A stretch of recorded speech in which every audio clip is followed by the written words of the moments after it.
Hello everyone. You have to excuse my mood today. I'm this evening. It's day 12, evening of day 12. I'm absolutely livid. Jill has gone to the mental health hospital near me. She's been admitted there. She's been assessed by a doctor, on-call doctor, not a psychiatrist. He's decided, after all this, and you've watched the diaries, you know where we're at, he's decided that she's not a risk to herself, she doesn't need sectioning, and she can come home. Consequently, Jill's called me and said she's coming home tonight. Now, I just happened to have friends over, or they were arriving when this all happened, and she has been, as you've seen on day 11, she's been obnoxious all day, and really nasty to me. For no real reason. The medicated Jill wouldn't be like that. And she's continued to be nasty tonight. And I believe that she wanted to come home because they wouldn't give her any meds this evening, and she knew that she had meds here. So I told her that the meds that she had here I've given to my friends, and they're going to take them away with them. So she hasn't got any medication here. And she's decided after that she's going to stay in hospital for the evening. The doctor, I'm afraid to say, clearly hasn't read the notes properly and has made a very big mistake by not strongly suggesting or sectioning her, or even getting her normal psychiatrist who's based at this hospital to see her and make an assessment, because he knows her mental state better than any of the other team. Thankfully, her family have supported me in this, and they agree with me that it's right that she stays there. You know, the normal hospital she was in, they were responsible for making sure that her body was right and healthy to as much as it can be before they discharged her, which they did. Now, the mental health hospital, surely it's their responsibility to make sure that her mind is as stable as possible before they let her go. She's on no medication for her bipolar. She is lively and bouncing off the walls, and they seem to think that it's okay to let her go.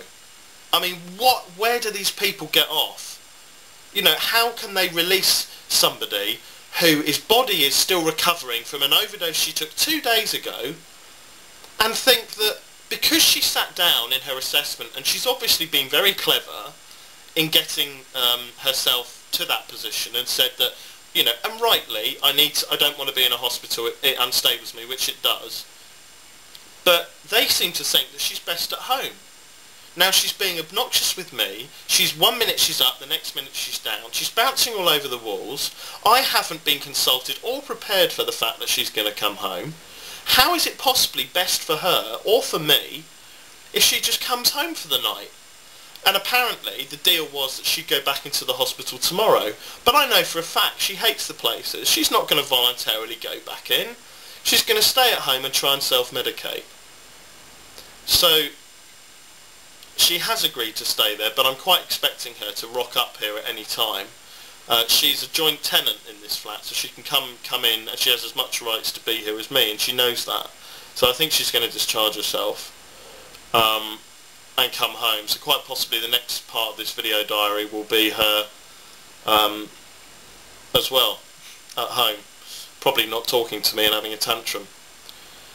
So once again, you know, the one area that I trusted was this particular hospital, because it's where her psychiatric care team are based, and the one place that I really thought would sort her out have failed in my opinion and her family's opinion.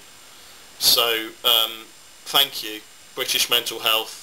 I'm not going to name the hospital because I don't want to be potentially done for slander, but they're crap. They're absolutely crap, and the whole British mental health system is crap.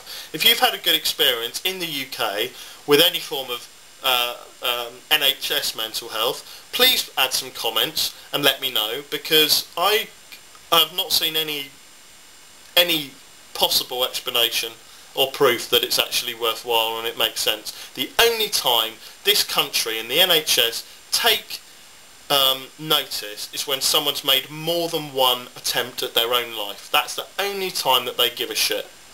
And even then, you move them from one hospital to another, and they don't see any risk. No risk at all. She's fine. It is absolutely bloody mad. Hello. Calm down a bit now. It's about 1:30 in the afternoon, day 13, and Jill still decided to ignore me. She doesn't want me to go and see her. She's being civil with her family now, but she doesn't want me to go and see her. I've given her the option of going back to Manchester, which is where she comes from, and her mum and stepdad coming to take stuff from here, and her moving out and sort of ending the relationship. Giving her that option. I obviously don't want that to happen, but part of me thinks it would be the best thing to do, because if she's going to go on being nasty and vindictive, I don't want to stay with her. I can't stay with her, especially after what I've been put through and what I've done for her so far, as you've all seen. I know this is only temporary, and I know that she probably does actually love me, and this is just a current state of mind. But when you've been through this, and someone then starts being nasty to you, you can't really take much more of it. You have to protect yourself. I've got a friend coming down from London, one of my closest friends, tonight, and so we're going to have an evening in, bit of a lads' night in, and Jill's now accepted the fact that she should really stay in the hospital. Having said that, tonight might be another story, but she's back on her meds at last, thank God. So who knows what will happen tonight? Who knows what will happen between now and the next video diary? Who knows when I'll be grabbing this camera and doing another video? So the update at the moment is she is back on the meds. She's in the decent psychiatric hospital. She's ignoring me, and I'm trying to start to find my feet again and have a bit of me time. And I accept that, you know, the longer this goes on, the more distant I feel from her, the less of a boyfriend I feel, and the more of a, you know, a carer I feel. And I don't want to feel like that, because I do have a lot of affection for her, but sometimes enough's enough. So I know her family watch this, and her brothers, and to them I say hello. And to Becky, her cousin, who's travelling the world at the moment, I say hello to her as well if she watches it.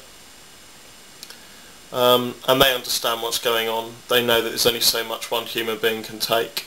So I'm not saying it's final, I'm not saying it's over, but unless things start improving in terms of the way she speaks to me and things like that soon, I can't actually take any more without getting ill myself. So fingers crossed, everyone. If you're religious, please send a few prayers up that things will pull themselves back round, and we'll see what happens. I might do another video diary later on if there's any developments, but I don't know. Anyway, take care. Have a nice day, and I'll speak to you soon. Bye.